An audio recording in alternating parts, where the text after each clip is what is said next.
Халықты күйзелістен алып шығамын, оның алда президент көбі. Жарайды, рахмет, өте керемет, жарайсыңдар, үйге берілген тапсырманы орындап келіпсіздер. Енді осы жерде барлықтарыңды ортаға шақырамын. Мына жерде шарт шеберлерін құрайық. Бізде қазақ тілімен байланыстыратын болса, сын есім деген бар, иә? Соның сұрақтары қандай? Қандай? Мен қандаймын. Мысалға өзім бастап өтейін. Кім қандай екенін қазір осы жерде анықтайтын боламыз. Мен мықтымын. Қандай? Мықтымын. Келесі санжақ. Мейірімді. Шапшаңмын. Енді осы күшті, ақылды, мейірімді, шапшаңмын деп айтып отырсыңдар. Осыны енді сабақ барысында барлықтарымыз қолданып көрейік.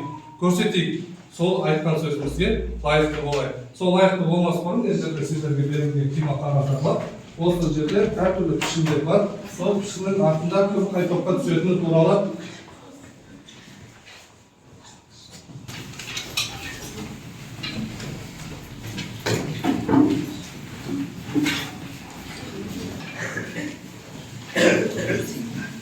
осы жерде топтасына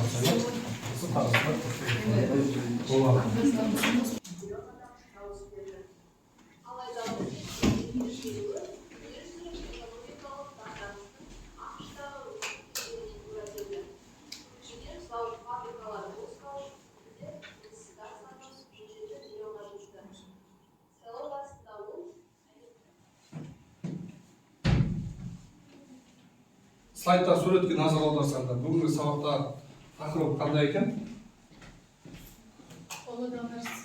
Дағдарыс. Жұмыссыздық. Не көріп отырсыңдар сурет бойынша? Яғни бұл жерде осы ақш мемлекетінің Рузвельттің жаңа бағыт саясаты дүниеге келмес бұрын бұл мемлекетте күйзеліске көп ұшыраған болатын. Оның алдында бұл президенті халықты тіреген болатын. Осы тіреген барысында жаңа Нью-Йорк штатының губернаторы болып сайланған Рузвельт кейін 1933 жылдан бастап сайлауға түседі. Сол сайлау барысында жеңіске жеткеннен кейін өзінің саясатын ұсынады, жаңа бағыт деген. Ол саясаттың ішінде мынау қарапайым халықтарға өте осы бүгінгі сабақ барысында осы Рузвельттің жаңа бағыт саясаты негізгі біздің сабақтың мақсатымыз мынандай болды. Осы ұлы күйзеліс салдарының себептерін анықтаймыз. Бұл ақш мемлекеті неліктен осындай құрдымға кетті деп ойлайсыңдар, соның негізгі бүгінгі анықтамасын оқитын боламыз. Осыған жету үшін қазір дидактикалық материалмен сіздерге жаңа бағыт саясаты бойынша материалдар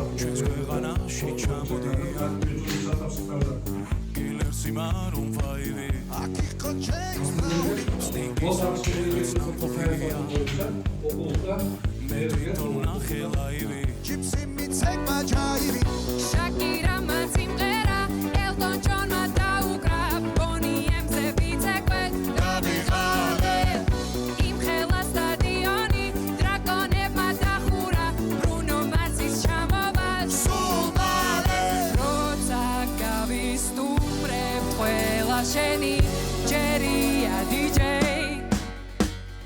დღეს შენ უნდა გარისკო ქართული დისკო დროა დაიწყო გაგვაგონე ჩვენი ქართული დისკო რა სან ფრანცისკო უნდა შეირგო ამაყოლე ეს არ არის პიცა ახაჭაპურის ჯობია პიცას Захват слага годи таится Роца марчема ყველა მერე ჩვენ დავიწყო ეს ქართული დისკო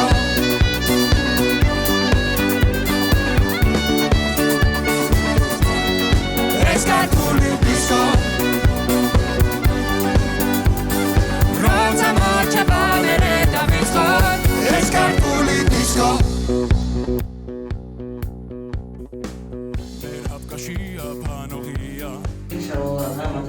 სახესა ერთოდ ზოული жылы мамыр айында ауыл шаруашылығын реттеу туралы заң шықты.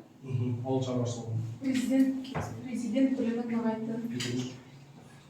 Фермерлерге мемлекеттік қарыз берді. Фермерлерге мемлекеттен қарыз берілді дейді. Аха. Еңбек қатынастары туралы заң қабылданды. 1935 жылы экономикалық және сауда арқылы қарым-қатынас жүргізді. Görüş üstüne kabul. O da ne yaptı bu? Görüş üstüne Germanya'nın kabul. Germaniya kaldı. 1939 yılında 63 memleket kaldı aslında. Büyük jostlarını kabul edildi. Aha, осы үй жоспарында не айтылған екен? Ол жоспарда Германияның әскери және де оның экономикасын қалпына келтіру. Aha, да, өз жоспары. Қалай айттың бұны?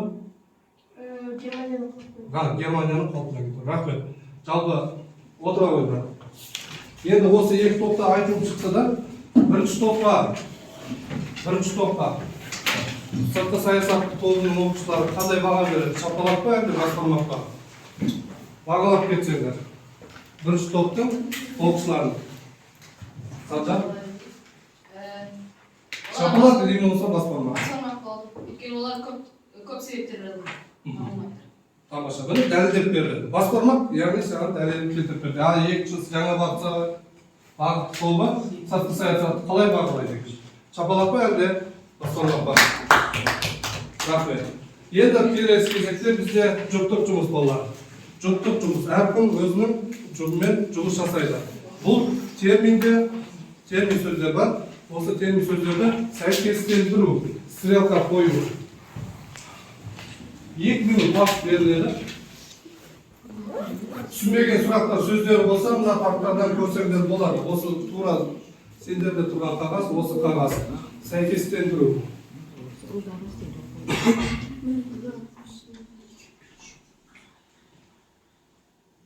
Оқиға, қымбат.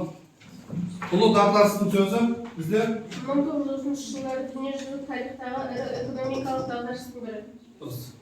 Жарайсың. Келесі, екінші кім оқиды? Саджат? Просперити. Аха. Бірінші дүниежүзілік соғыстан кейін ақш-тың ерекше экономикалық өрлеуі.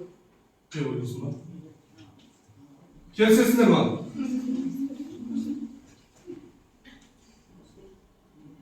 Дұрыс жауап. Дұрыс жауап. Үшіншісін оқыңыз жасағандарым. Байрам. Индустрияландыру. İndüstriyelendiriyor. Бірінші дүниежүзілік соғыстан кейін ақш-тың ерекше экономикалық өрлеуі. Қатемен жұмыс бар ма? Жалғас Алесия. Барбара. Қате бар ма?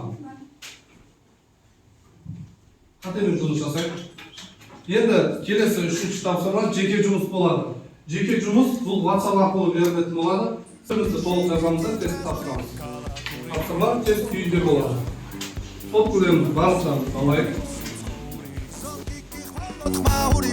Gortela folklors ukravs, kabuki kikhulob trefs, zaurevs etavis knevit, David Halet. Burdulevs roki uqvat, agar davelogot levs, disco unda davukrat, Somale. Rotsa gačundeva qvela sheni, Jerija DJ. დღეს შენ დაგარისკო ქართული დისკო დროა დაიწყო გაგვაგონე ჩვენი ქართული დისკო რა სან ფრანცისკო უნდა შეიგო ამაღონე Кім қанша алғанын қазір?